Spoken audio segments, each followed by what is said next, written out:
Children, today we shall revise all the three lessons that I have taught you in value education, that is, the triple filter test and insignificant task and August heat. Okay, so first what we will do is I will tell you the stories of all the three lessons one after the other, in short, so as to refresh your memory. And then we will do more of questions and answers and exercises from each of these lessons. So here goes the first story, the triple filter test. This story is about a great teacher and philosopher from ancient Athens, Greece, Socrates. Socrates' father, Sophronicus, was a sculptor and a stone man, and his mother, Phanerette, was a midwife who delivered babies for many rich and well-to-do families in the city. When he was just a boy, he would go along with his father to the sculptor's studio and learned how to make stone sculptures, and his father would teach him how to use the various tools. He would always follow his father's instructions and learn the art, but he would also always ask questions.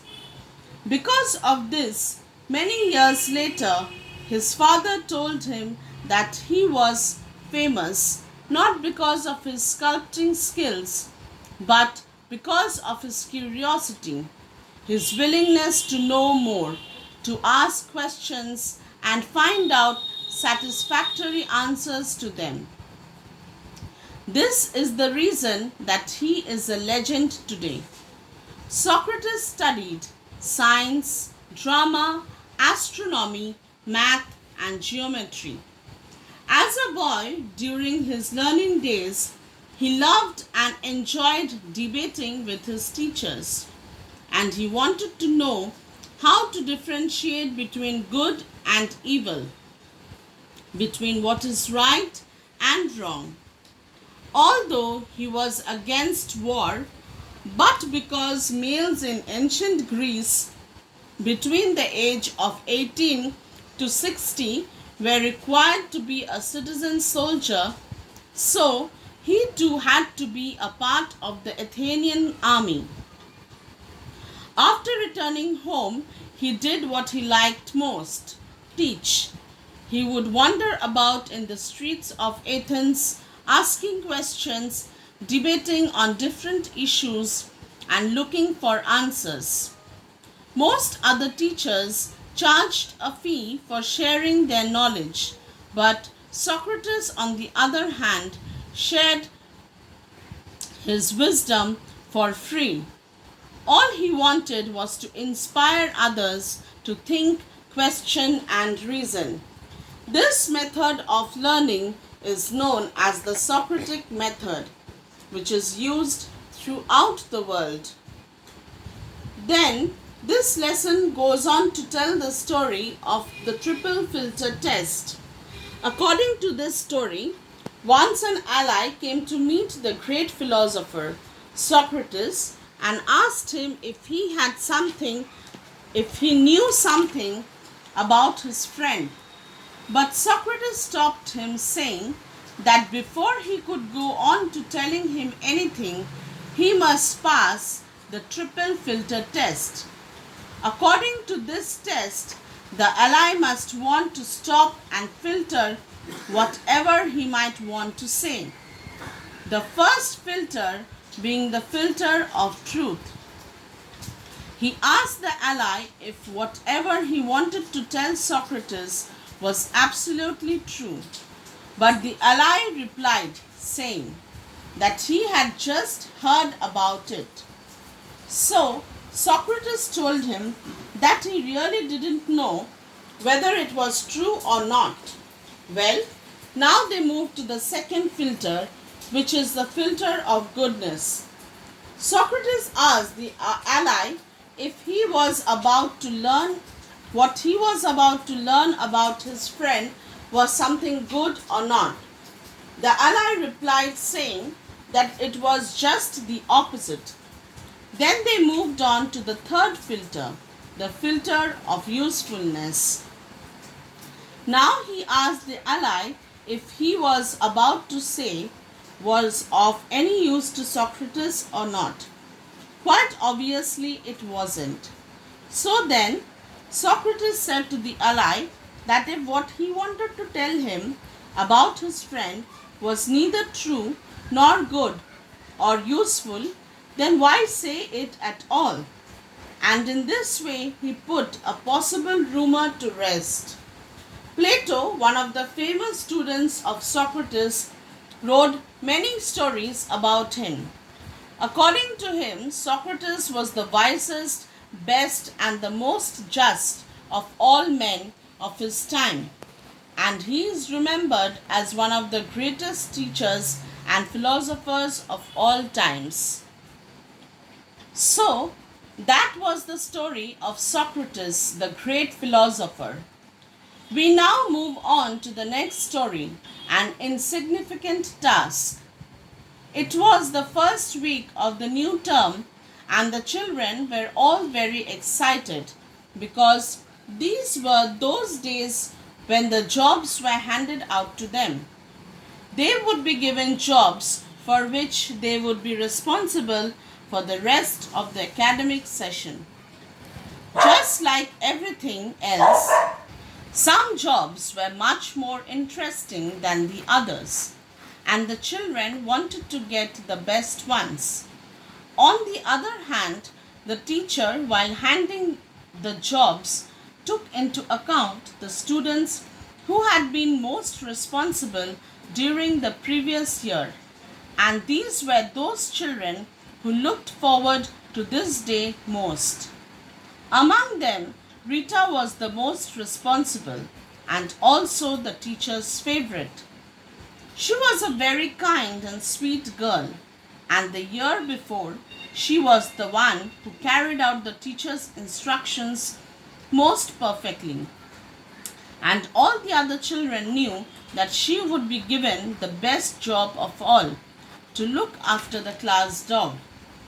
But a big surprise was awaiting them.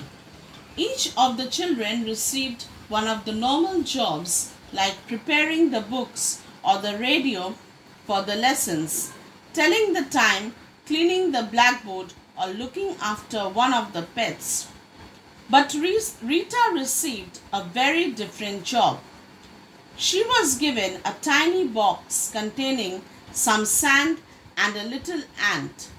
Seeing this made Rita very disappointed, even if the teacher kept on insisting to her that it was a very special ant. Most of her classmates felt very sorry for her.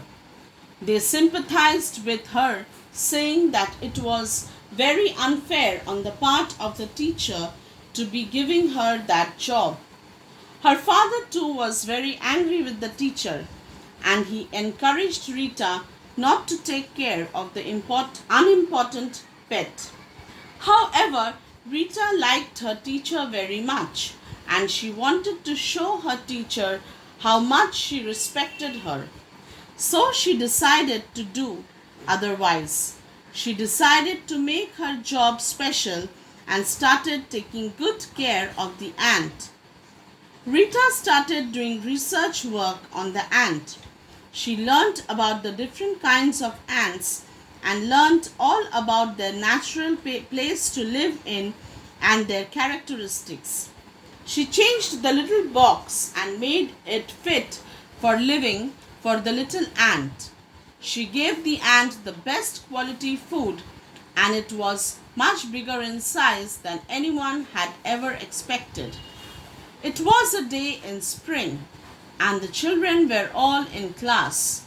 The door to their classroom opened, and a very important looking man entered the class. The teacher greeted him with great joy and introduced him to the class. It was Dr. Martinez, and he had a wonderful piece of news for them. The good doctor told the children that the results of a particular competition had been published and their class had been chosen to accompany him that summer to the tropical rainforest, where they would all assist him in doing research work on all kinds of insects. He also added that among all the schools of that region, it was their class that took best care of the little ant, and there was no doubt about it. So saying, he congratulated them and hoped they would be great assistants. Everyone in the school was overjoyed that day. They congratulated the teacher for enrolling their class for the competition and Rita for being so responsible and patient with the little insect. Thus, all the children learnt one thing that day, that no job is unimportant, and to be given the most important of responsibilities, you first have to show how responsible you are. And Rita was the most happiest and pleased of all the children because she had believed in herself and carried out her responsibility well. It was the story of Rita and the little ant. Let us now move on to the third story that I have taught you. August Heat. Now, this is the story of a little city mouse whose name is August Heat. August Heat lived peacefully in a tiny big house in the city. The house had all the comforts that a mouse could ever ask for, like warm water for bathing, a warm bed, plenty of warm clothes, and hot food. Now, a very queer, strange mouse lived with August. His name was Persevering. Percy did not bother much about all these worldly comforts. Even after having all this, he would give up one of these pleasures every day. He would bathe in cold water like it was summer time, or chew on vegetables like leeks as if they were cheese. And he would also convince August to do the same. He would often tell August that doing these would only make him stronger. But August would not pay heed. He would turn away and snuggle in his warm bed and read a book, only wondering how a stupid mouse like him could ever exist. But bad luck hit them one night. It started snowing, and it snowing so much that snowed so much that their little big house was covered in snow, so much as they lost connection with the other world. They tried to leave their house, but it was too cold outside, and they thought that they couldn't dig a tunnel through the snow. So they decided to wait.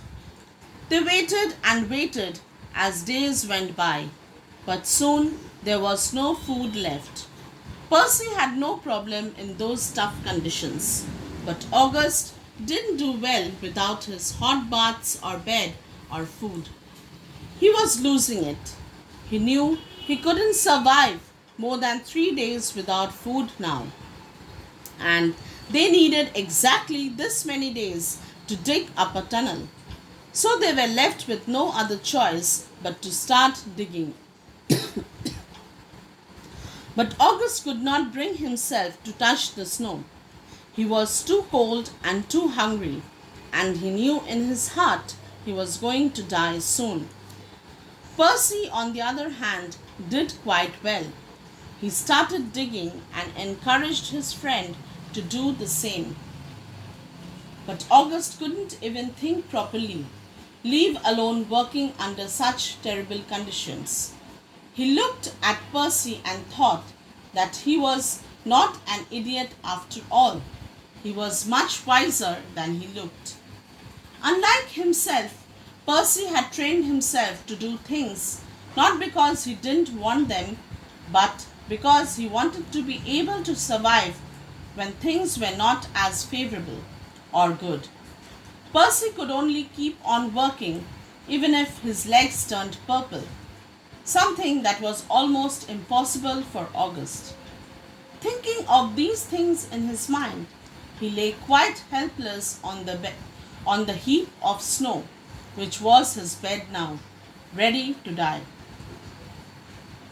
When he opened his eyes, he thought he was in heaven, because the face of an angel looked down upon him and smiled.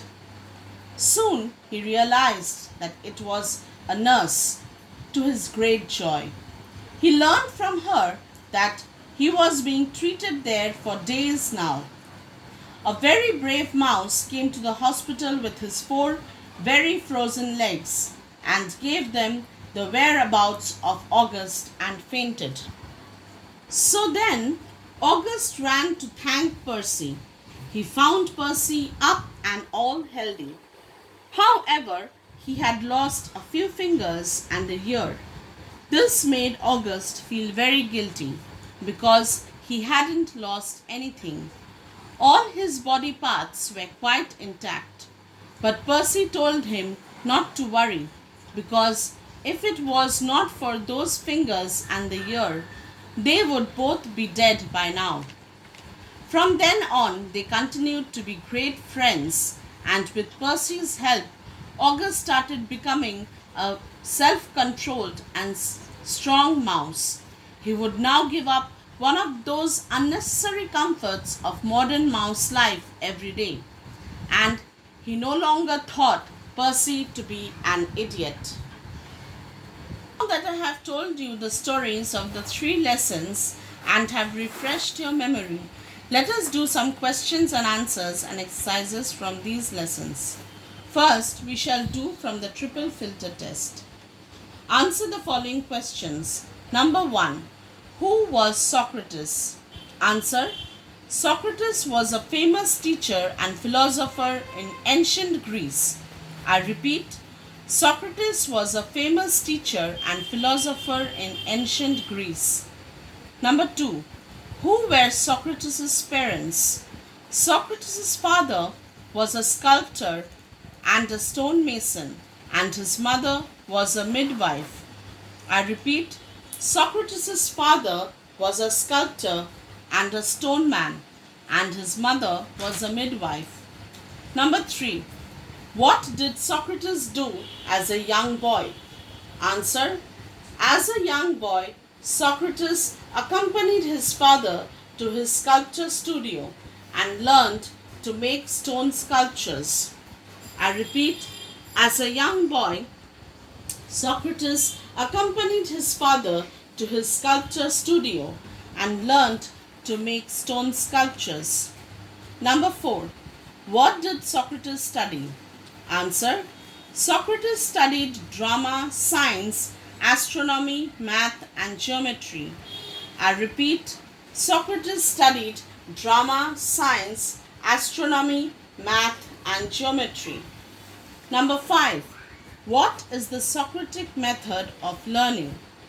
The Socratic method of learning is the strategy of learning where students ask questions and find out satisfactory answers.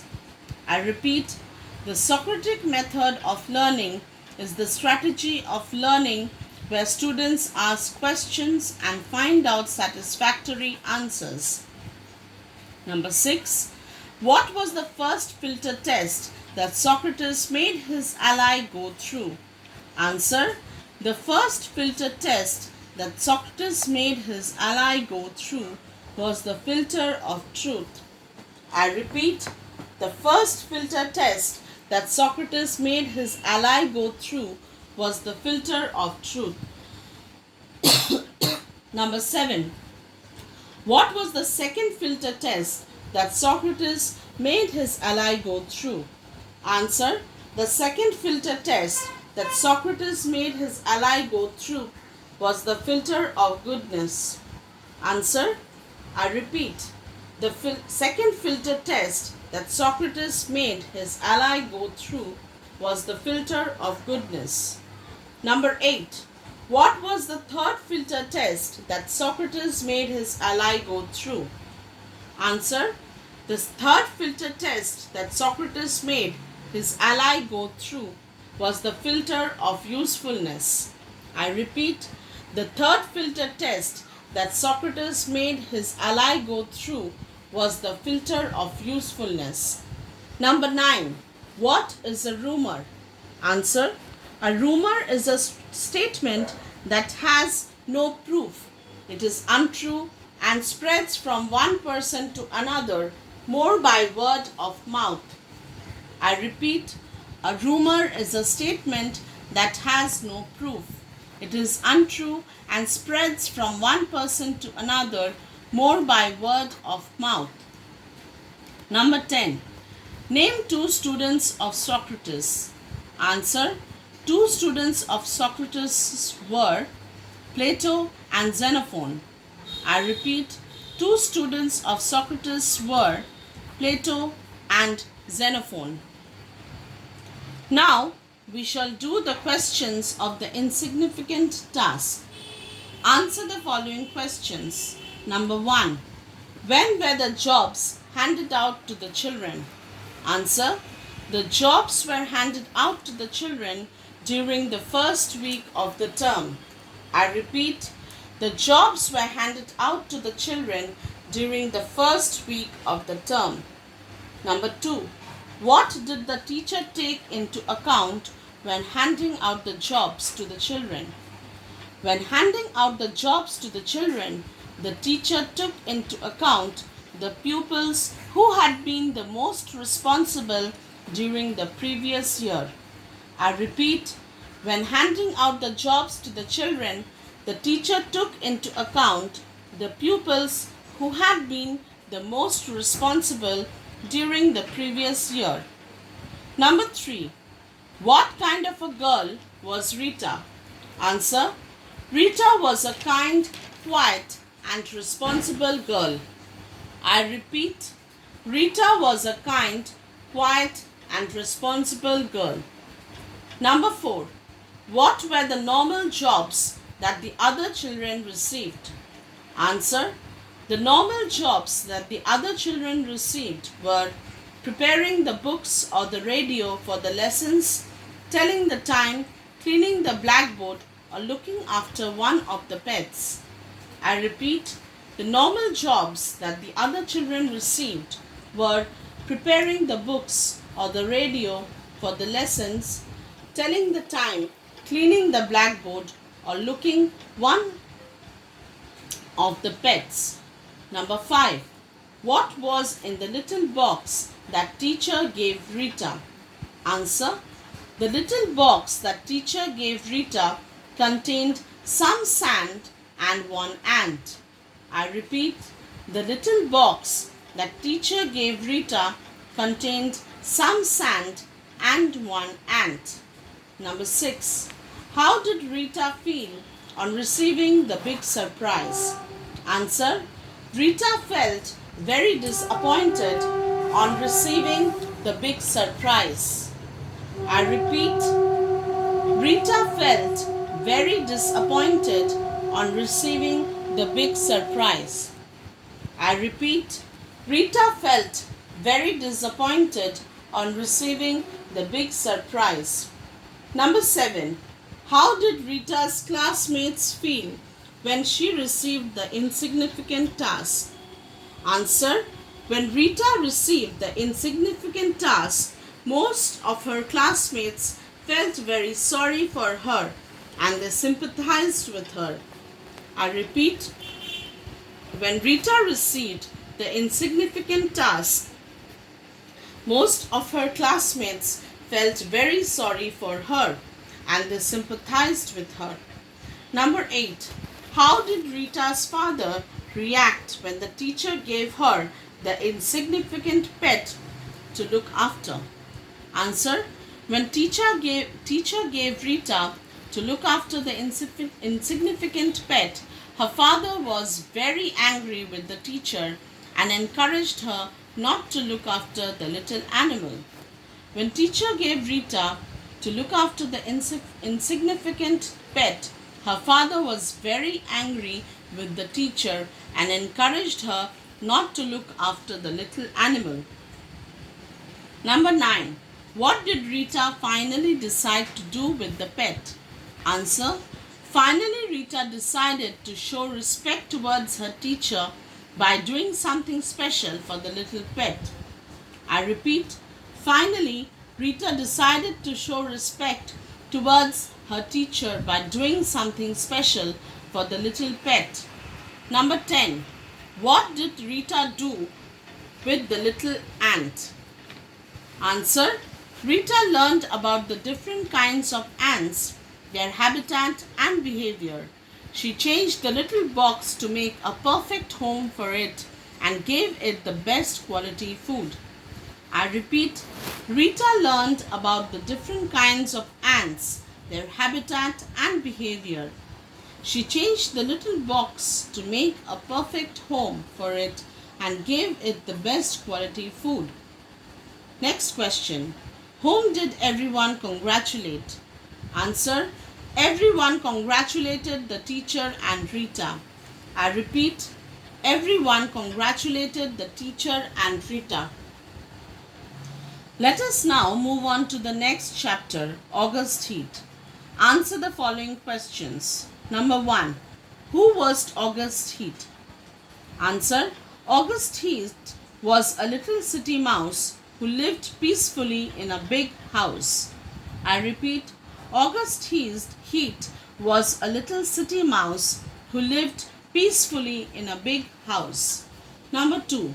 What are the comforts that August Heat enjoyed? Answer.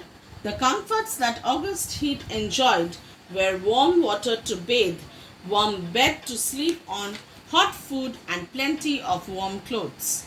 I repeat, the comforts that August Heat enjoyed were warm water to bathe, warm bed to sleep on, hot food and plenty of warm clothes. Number 3. Who was persevering? Answer. Persevering was an unusual mouse that lived with August Heat. I repeat, persevering was an unusual mouse that lived with August Heat. Number 4. What are the comforts that persevering gave up? Answer. The comforts that persevering gave up were that he would have bathed in cold water despite of having hot water in the house. He would also eat vegetables like leek despite of having hot food in the house. I repeat, the comforts that persevering gave up were that he would have bath in cold water despite of having hot water in the house.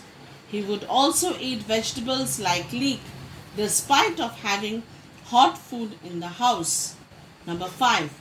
What misfortune befell the two mice one night? Answer. One night it started snowing.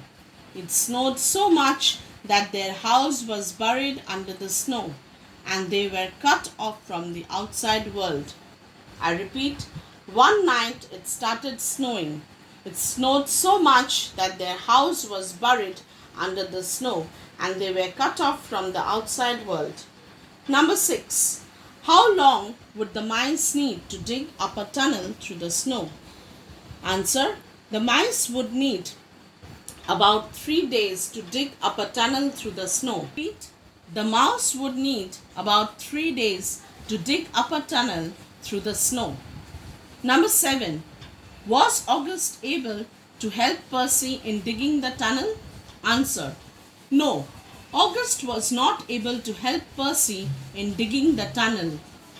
Instead, he just turned away as soon as he touched the snow. In due time, he was paralyzed and he lay down upon the mountain of snow, ready to let himself die. I repeat, no, August was not able to help Percy in digging the tunnel. Instead, he just turned away as soon as he touched the cold snow. In due time, he was paralyzed and he lay down upon the mountain of snow, ready to let himself die. Number 8. What happened to Percy after he reached the hospital? Answer. On reaching the hospital, Percy told about the whereabouts of August to the mice there and fainted soon after.